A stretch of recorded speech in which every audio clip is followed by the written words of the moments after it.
안녕하세요. 이태계담의 MC 허예빈, 이지수입니다. 이번 여름 또 한 번 역대급 무더위가 찾아왔는데요. 여러분들은 이 더위 잘 견디고 계신가요? 아니요. 아니라고요? 그런 여러분들을 위해 저희가 아주 으스스한 괴담 두 가지를 준비해 왔는데요. 그중 제작진의 이 귀여운 촛불 투표를 받아 가장 무서운 괴담을 뽑아볼 겁니다. 그럼 이티 괴담을 시작합니다.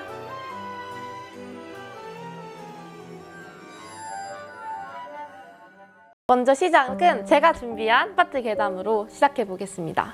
이 사연자분이 부산 수영구에서 살 때 겪었던 일인데요. 부산 수영구에 있는 아파트에서 있었던 일입니다. 그 아파트에서 2016년 5월쯤에 한 신혼부부가 흔적도 없이 사라졌다고 합니다. 진짜로 말 그대로 증발해버린 사건인데요. 결혼한 지 얼마 안 된 신혼부부였고, 여자가 마트에서 장을 보고 돌아오는 모습이 아파트 엘리베이터 CCTV에 그대로 찍혔다고 하는데요. 다음날 새벽 3시쯤에는 남편이 귀가하는 모습도 CCTV에 그대로 찍혔다고 합니다. 둘이 함께 엘리베이터를 타고 올라가는 장면까지 확인되었다고 하는데 그게 마지막 모습이었다고 합니다. 다음날부터 가족이 연락이 안 된다고 경찰에 실종 신고를 했다고 하는데요. 그 아파트는 출입구가 하나고 엘리베이터랑 계단에 또 CCTV가 다 달려 있는데도 어떤 경로에도 그 부부가 나가는 모습이 나와 있지 않다고 했어요. 좀 이상하지 않나요? 그렇죠.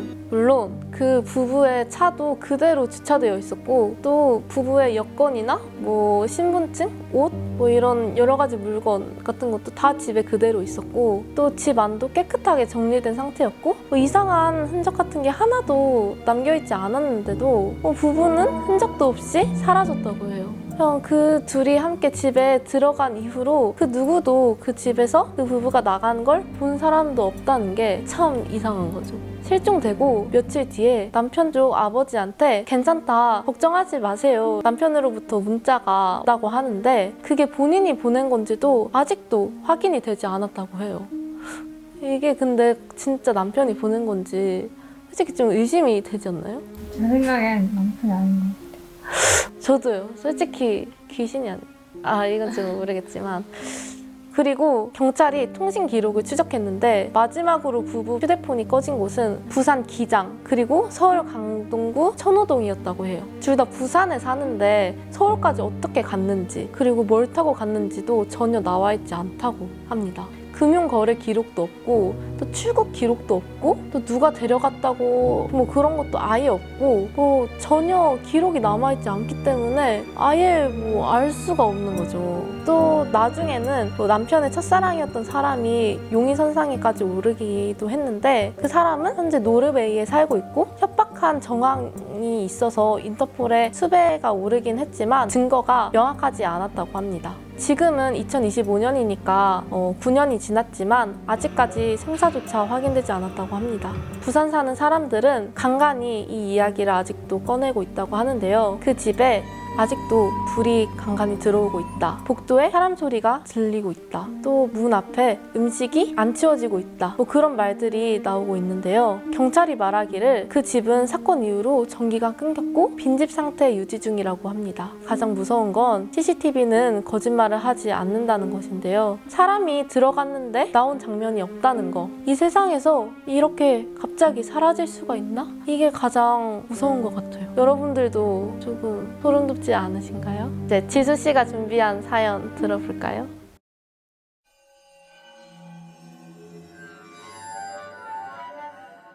네, 이 사연은 사연자분의 아버지가 어렸을 때 겪은 일이라고 합니다. 저희 아빠는 어릴 때부터 큰엄마 댁에 자주 놀러 가셨다고 해요. 근데 항상 큰엄마가 집에 돌아올 시간이 되면 마주치지 않으려 집에 돌아왔대요. 큰엄마는 무당이셔서 보기만 해도 무섭다는 이유 때문이었죠. 아빠한테는 그리 엄하지도 않고 잘 대해주셨다는데 그 분위기가 어린 아버지가 느끼기에는 많이 무서우셨대요. 큰엄마께서는 아빠랑 사촌형들이 어디 나가서 노는 걸 또 싫어하셨어요. 특히 물가에서 놀러 간다 치면 내가 물가엔 가지 말랬지, 라고 호통을 치셨대요. 하도 물놀이를 못 가게 하니까 아버지와 사촌형들 셋이 몰래 놀러 가기로 작당을 한 거죠. 다음날 놀러 가기로 하고 집에 가려는데 큰엄마가 아빠를 불러 세우더니 오늘은 자고 가 라고 말씀을 하셔서 결국 저녁밥도 같이 먹고 자게 되었습니다. 근데 큰엄마께서는 자기 전 3명을 불러놓고 너네가 내일 물가에 가는 거 아는데 아무리 말려도 갈 것 같으니 같이 가자 라고 하셨어요. 셋은 완전 기분이 좋아졌고 그 다음날 놀러 갔습니다. 그날 계곡에서 막 물놀이를 하고 있었는데 큰엄마만 돗자리에서 자꾸 어딘가를 주시하다 둘러보다 다시 주시하고 반복하셨습니다. 그때였습니다. 다리에 모래주머니 단 것 마냥 무거워졌습니다. 아빠가 엄청 당황해가지고 그 자리에서 살려달라고 물살 간신히 치면서 어떻게든 뜨면서 외치셨다고 해요. 아빠 옆쪽에 뭔가가 날아와서 정신없이 잡았고 결국 구조는 되었습니다. 뭐가 날아온 거죠? 그때 날아왔던 거는 큰엄마가 던진 타이어 튜브였습니다. 구조된 후 사촌형이 아빠 등을 두드리며 헛구역질하는 동안에도 큰엄마는 계속 계곡만 노려보며 가자 빨리 라고 말씀하셨대요. 나중에 사촌형들이 말하길 큰 사촌형이 아빠가 물에 빠졌을 때 구해주려고 물에 먼저 뛰어들려고 하니까 큰엄마가 안 돼, 들어가지 마 라고 하셨고 큰 사촌형 대신 작은 사촌형을 보내 구조하셨던 거였어요. 그리고 5년이 지났습니다. 큰 사촌형은 물놀이 피서탈 때 익사사고로 돌아가셨다고 합니다. 그 후 아빠가 큰엄마를 찾아갔을 때 그때 일에 대해 말씀해 주시는데 정말 소름 끼쳤다고 아버지께서 얘기해 주셨습니다. 장남은 원래 물에 대한 팔자가 안 좋아서 걱정을 많이 했었어. 그래서 너네 물놀이 못하게 막았던 거야. 그날에도 계속 계곡의 물귀신들을 지켜보다가 갑자기 물귀신들이 새 쪽으로 갔고 아빠가 물에 빠지신 거였죠. 그때 큰 사촌형이 아빠가 있는 쪽으로 들어가려 하자마자 물귀신이 일제히 큰 사촌형만 쳐다보길래 작은 사촌형을 보내신 거라고 말씀하셨습니다.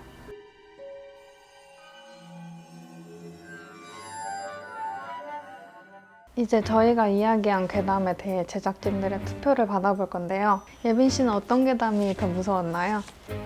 솔직히 제가 준비한 괴담이 더 무섭지 않았나 싶습니다. 어쨌든 저희가 사는 아파트에 대한 내용이니까 조금 더 좀 가깝게 느껴지지 않았나 싶어요. 제작진들의 의견을 한번 들어보도록 할까요? 그럼 예빈 씨의 괴담이 더 무서우셨다면 제작진분들 촛불을 켜주세요. 오, 어쩌죠? 지수씨? 아쉽지만 물놀이보다는 아파트의 괴담이 제작진들의 좀 더 마음을 사로잡았던 것 같습니다. 이걸 보시는 시청자분들도 마찬가지시겠죠? 그렇다면 ET 괴담에는 여기서 마치도록 하겠습니다. 여러분들도 무더운 여름 시원하게 잘 보내시길 바라겠습니다. 안녕!